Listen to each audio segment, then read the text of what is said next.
بسم اللہ الرحمن الرحیم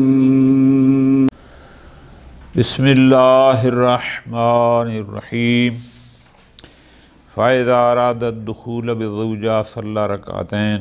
موضوع ہمارا چلا تھا نکاح کہ نکاح مستحبات مؤکدہ میں سے ہے۔ نکاح کے ساتھ انسان کا آدھا دین یا دو حصے دین کے محفوظ ہو جاتے ہیں۔ کچھ اس کے مستحبات تھے کہ نکاح رات کے وقت کرنا مستحب ہے، نکاح میں گواہ قائم کرنا مستحب ہے، نکاح میں مومنین کو دعوت دینا مستحب ہے۔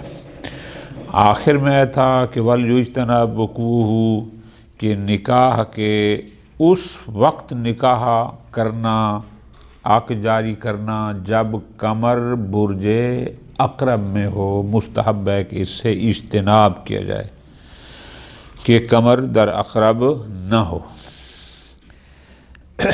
آج ہیں کچھ مستحبات اور پھر کچھ ہیں مکروہات۔ ہم انشاءاللہ مستحبات کو علیحدہ درس بنا لیتے ہیں، مکروہات کو علیحدہ۔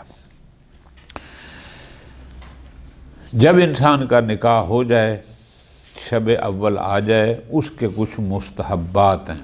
ان مستحبات میں فرماتے ہیں فَإِذَا أَرَادَ الدُّخُولَ بِالزَّوْجَةِ، نکاح ہو گیا، بیوی گھر میں آ گئی، پہلی رات ہے، اب یہ اس کے پاس جانا چاہتا ہے، تو اس کے مستحبات میں سے ایک یہ ہے، پہلا صلی رکعتین، کہ پہلے 2 رکعت نماز پڑھے، وَدُعَا، یا دعا بعدہما، 2 رکعت نماز پڑھنے کے بعد بارگاہ خدا میں دعا کرے، بعد ان یمجد اللہ سبحانہ، دعا سے پہلے تمجید، تعریف جو ہم پڑھتے ہیں الحمدللہ رب العالمین، یا اس کی جو بار الخلائق وغیرہ جو اللہ کی تعریف کے جملات ہیں وہ کرے، وَيُصَلِّ عَلَى النَّبِيِّ، پھر پیغمبر اکرم صلی اللہ علیہ وآلہ وسلم اور ان کی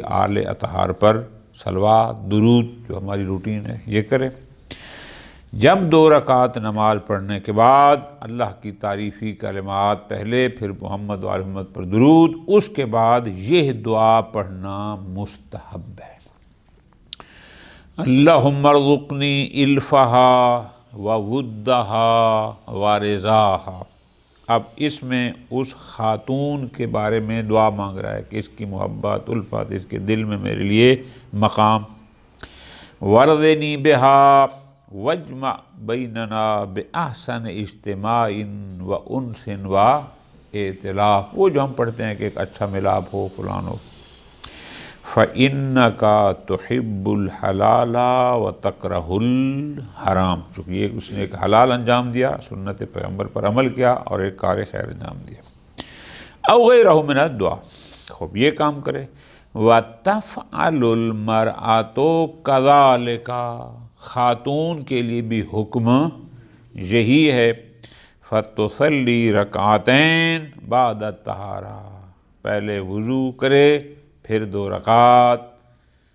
اگر میک اپ اس نے مرشد کروایا ہے باہر سے 50,000 60,000، نام کیا ہے مرشد کا؟ سید کمیل مہدی، بیگم آئی ہے باہر سے میک اپ کروا کے کہیں سے، مرشد کی پہلی، دوسری، تیسری شادی جو بھی ہے، اب اس کو مرشد کہے اٹھ پہلے جا کے وضو کر، پھر 2 رکعت نماز پڑھ، حکم ہے کہ یہ کام کرے، تدعو اللہ تعالی، پھر اللہ سے دعا مانگے ویسی جیسے مرشد نے خود 2 رکعت پڑھ کے دعا مانگی تھی، تو پہلے وہاں مصلی بچھا دیں، یہ سارے کام ہو جائیں۔ وَلْيَكُنِ الدُّخُولُ لَيْلًا، جیسے عقد کے بارے میں تھا کہ عقد رات کو کرنا مستحب ہے، اسی طرح شب زفاف، پہلی رات جو شرعی فعل انجام دینا ہے وہ بھی رات میں ہونا مستحب ہے، ٹھیک۔ امام جعفر صادق علیہ السلام کا فرمان مبارک، فرماتے ہیں غفوا نساءکم لیلا، اپنی بیویوں کے ساتھ، خواتین کے ساتھ زفاف مناؤ رات کے وقت، وَطْعِمُوا ضُحًا، اور صبح لوگوں کو طعام کھلاؤ، یعنی وہ جو ولیمہ ہوتا ہے وہ دن کے ٹائم ہو. خوب. وَيَضَعُ يَدَهُ عَلَى نَاصِيَتِهَا، مرشد کمیل مہدی پہلی رات مستحب ہے کہ اپنا ہاتھ اس نئی نویلی دلہن کے پیشانی پر رکھیں.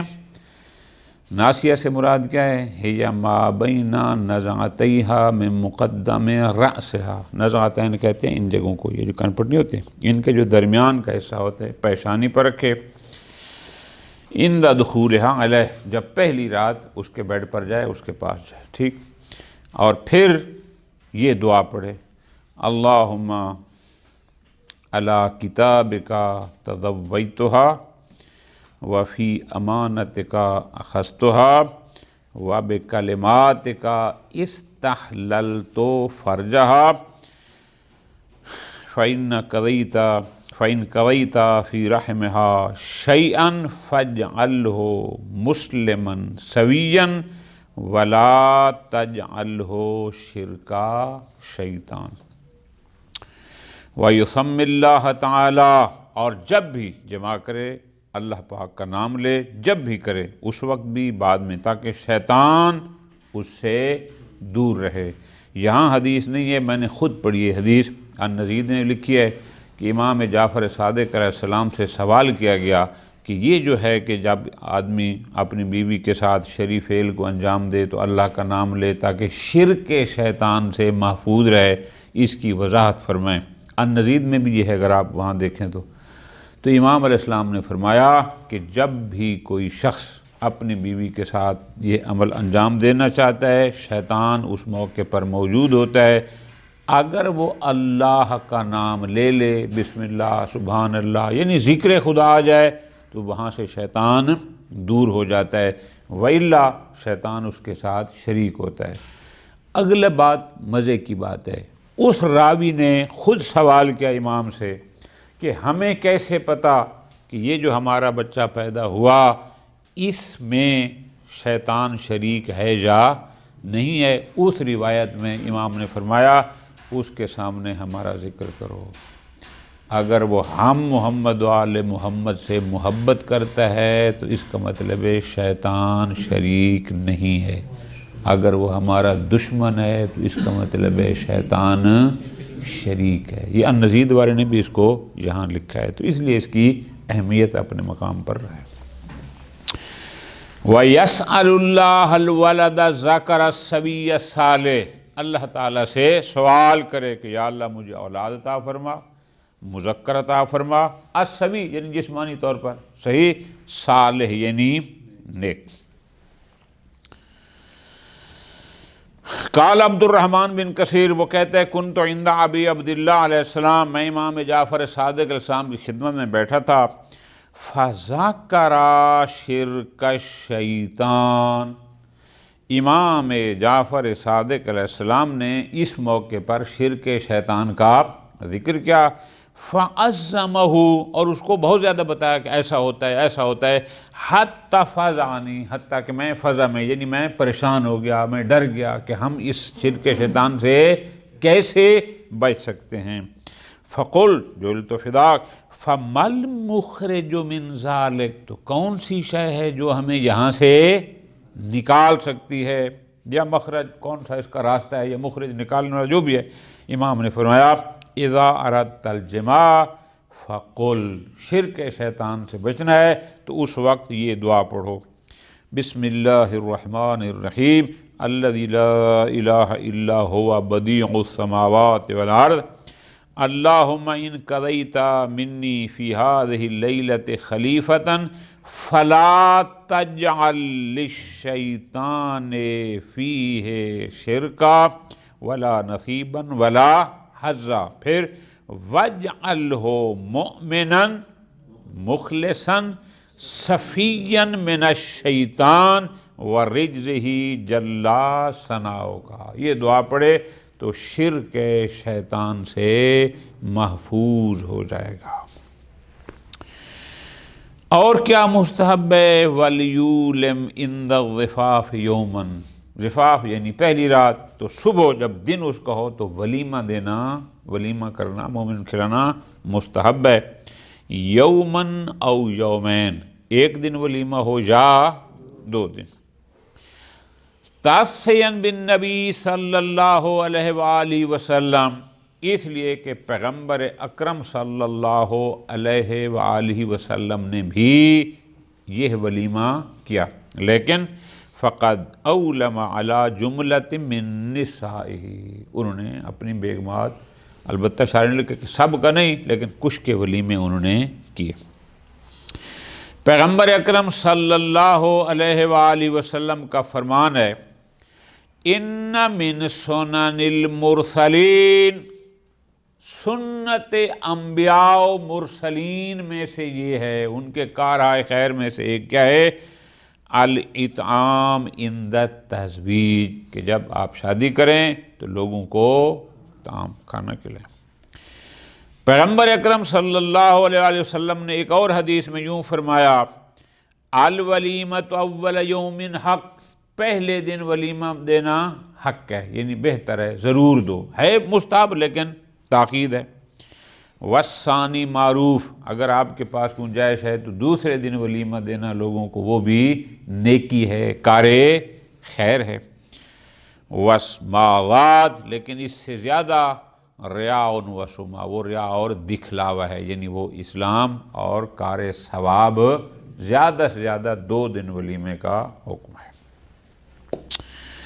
یدعو المومنین الیہا، ولیمے میں مومنین کو دعوت دے، وَأَفْوَلُهُمْ الْفُقَرَاء، ایسے مومنین کے جو فقراء، فقیر کی تعریف آپ نے کئی دفعہ پڑھی، ہر وہ شخص فقیر ہے جس کی سالانہ انکم تھوڑی اور خرچ زیادہ ہو۔ ہمارے معاشرے میں فقیر کہتے ہیں مانگنے والے کو، فلاں کو، نہیں شرن کہ جس کی فرض کرو جائز اخراجات ہیں سالانہ 6 لاکھ اور اس کی جائز انکم ہے 5.5 لاکھ، تو یہ بھی فقیر ہے، چونکہ اس کی انکم اس کے خرچے کے برابر ہے۔ البتہ جائز اخراجات جو شرعاً ہوتے ہیں یہ سارے فقیر کہلاتے ہیں، کہ جس کی آمد اس کے خرچے سے کم ہو۔ خوب فقراء، یکرہ ان یکونوا کلہم اغنیاء، ہمارے معاشرے میں ایسا ہوتا ہے سارے مالدار قسم کے لوگ ہوں اور ان میں فقیر کوئی نہ ہو، یہ مکروہ ہے کہ آپ دعوت کریں 100 بندے کی، 1000 بندے کی، اور سارے اس کلاس کے لوگ ہوں جن میں فقیر کوئی نہ ہو، یہ مکروہ ہے۔ ہاں لا باس بشرکا، شریک ہو جائیں، یعنی امیر بھی ہوں غریب بھی ہوں، ملے جلے ہوں، تو پھر کوئی حرج، یہ پابندی نہیں ہے کہ ان کو نہ بلاؤ۔ یستحب لہم الاجابہ، جو آپ کو ولیمہ پر دعوت دے مومنین کے لیے مستحب ہے کہ اس کی دعوت ولیمہ کو قبول کریں۔ مرشد کمیل مہدی کی شادی ہوگی پنو عاقل میں، ساری کلاس یہاں سے جائے، دعوت دیں، جس کی جیب میں کرایہ ہو وہ چلا جائے، ہماری تو معذرت قبل وقت قبول فرمائیں، دور بہت ہے۔ الاجابہ استحباباً مؤکدہ، حتیٰ کہ فرماتے ہیں من کانا صائماً، اگر بندہ نے مستحب روزہ رکھا ہوا ہے، صائماً ندباً، مستحب روزہ رکھا ہوا ہے، فالافضل لہ الافطار، اس کی ولیمے کی دعوت کو قبول کریں اور اس مستحب روزے کو افطار کر لیں۔ خصوصاً اذا شک بصاحب الدعوت صیامہ، خاص کر آپ کا بہت قریبی دوست ہے، بہت قریبی رشتہ دار ہے، اس کا ولیمہ ہے اور آپ کہیں جی میرا تو آج روزہ ہے، اور آپ کے روزہ سے اس کو ناراحتی ہو، سخت گزرے اس پر، ایسی صورت میں مستحب ہے کہ اس روزے کو افطار کر دیں۔ یجوز اکل نثار الارث، یہ میری جان یاد رکھنا، ارث اور عرس یہ 2 لفظ ہیں۔ اگر آپ ارث پڑھیں گے عین پر کسرہ تو ارث سے مراد وہ خود دولہا یا دلہن، عروس یعنی وہ دولہا یا دلہن اس کو کہتے ہیں۔ اگر آپ عرس پڑھیں گے تو عرس کا معنی ہوتا ہے وہ محفل جس میں شادی ہو رہی ہے، خوشی کی محفل، عرس سے مراد وہ ہوتا ہے، ان دو میں تھوڑا فرق ہے۔ لہٰذا آپ عرس پڑھیں گے تو معنی کیا ہوگا کہ شادی کے موقع پر جو کچھ آج کل پتہ نہیں پرانے زمانے میں اگر اللہ آپ کو لے جائے انشاءاللہ ضرور جائیں گے نجف، تو جو باب القبلہ ہے نا نجف مولا امیر المومنین کے وہاں پر بارگاہ میں باب القبلہ، اس کے ساتھ قالینیں پڑی ہیں، تقریباً ادھر سارا دن اور رات نکاح ہوتے رہتے ہیں، یعنی وہ باہر بیٹھے ہوتے ہیں اور وہ ایک مولانا صاحب آیا اس نے نکاح شکاح پڑھ دیا، باقی ولیمہ ادھر کرتے ہوں گے، یعنی مقصد کیا ہوتا ہے بھی حرم کی برکت جو ہے نا، تو وہاں پر اور تو کچھ نہیں ہوتا ہے چونکہ ظاہر ہے وہ داخلے کی جگہ ہے، تو وہاں پر وہ ٹافیاں پھینکتے ہیں بہت ساری۔ تو یہ نثار عرس یہ ہوتا ہے کہ جو شادی بیاہ کے موقع پر دولہے یا دلہن پر لوگ چیزیں پھینکتے ہیں، آج کل تو موبائل پھینکتے ہیں، ڈالر پھینکتے ہیں، ایسے بھی ہے۔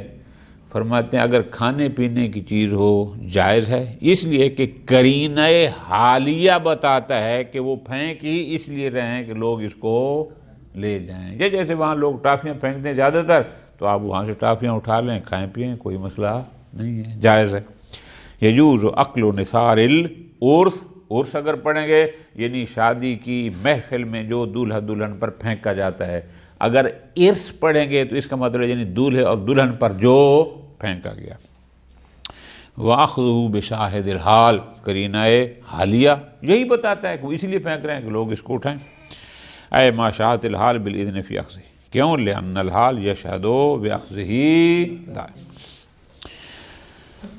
وَعَلَى تَقْدِيرِ أَخْذِهِ بِهِ، ٹافیوں والا مورد تو نہیں، لیکن اگر کسی بندے نے بڑے مہنگے موبائل پھینکے، ڈالر پھینکے، اب جس نے ڈالر اٹھا لیے، کیا ڈالر اٹھانے سے لفظوں پہ غور کرنا، یہ اس کا مالک بن جائے گا یا اس کا استعمال اس کے لیے مباح ہوگا؟ کیا فرق ہے؟ فرق یہ ہے اس نے ڈالر پھینکے، اس نے اٹھا لیے، اگر ہم کہتے ہیں کہ اٹھانے سے یہ مالک بن گیا تو جس نے پھینکے تھے اب وہ واپسی کا مطالبہ نہیں کر سکتے، اور اگر ہم کہتے ہیں کہ نہیں اس نے پھینکے اس نے اٹھائے، اس کا اٹھانا مباح تھا، تو اباحہ کا مطلب ہوتا ہے جب تک عین مال موجود ہے اگر وہ چاہے تو واپس بھی لے سکتا ہے، فرق اس کا فقط اتنا ہے۔ وَعَلَى تَقْدِيرِ أَخْذِهِ بِهِ، جو کچھ انہوں نے دولہے پر یا دلہن پر پھینکا، کھانے پینے کی چیز تھی یا جو بھی چیز پھینکی، اس نے وہ اٹھائی، حَلْ يَمْلِكُ بِالْأَخْذِ، جو ہی اس نے اٹھا لی، کیا اٹھاتے ہی یہ اس کا مالک بن جائے گا؟ او هو مجرد اباحہ، یا نا فقط اس حد تک ہے کہ اس کے لیے اس کو استعمال کرنا، کھانے کی تو کھانا، پیسے ہیں، موبائل ہے، جو لے لیا اس کے لیے مباح ہے۔ قولان، میرے نزدیک اجود الثانی، کہ یہ تملیک نہیں، یہ ہے اباحہ ہے۔ فرماتے ہیں دونوں صورتوں میں تملیک و اباحہ، اس کا اٹھانا جائز ہے، تصرف کرنا جائز ہے، کھانا پینا جائز ہے۔ فرماتے ہیں تظہر الفائدہ فی جواز الرجوع فیہ ما دامت عینہ باقیہ، اس کا فقہی طور پر ثمرہ کہاں ظاہر ہوگا کہ اگر عین مال موجود ہے، وہ کھانے کی چیز تھی تو وہ موجود ہے، ڈالر تھے، موبائل تھا، اگر ہم تملیک کے قائل ہوں گے تو پھینکنے والا واپس مانگنے کا حق نہیں رکھتا، اور اگر ہم اباحہ کے قائل ہیں تو جب تک عین باقی ہے وہ پھینکنے والا واپسی کا حق بھی رکھتا ہے۔ یہ مستحبات مکروہات انشاءاللہ اگلے درس میں۔ وصلی اللہ علی محمد وعلی محمد۔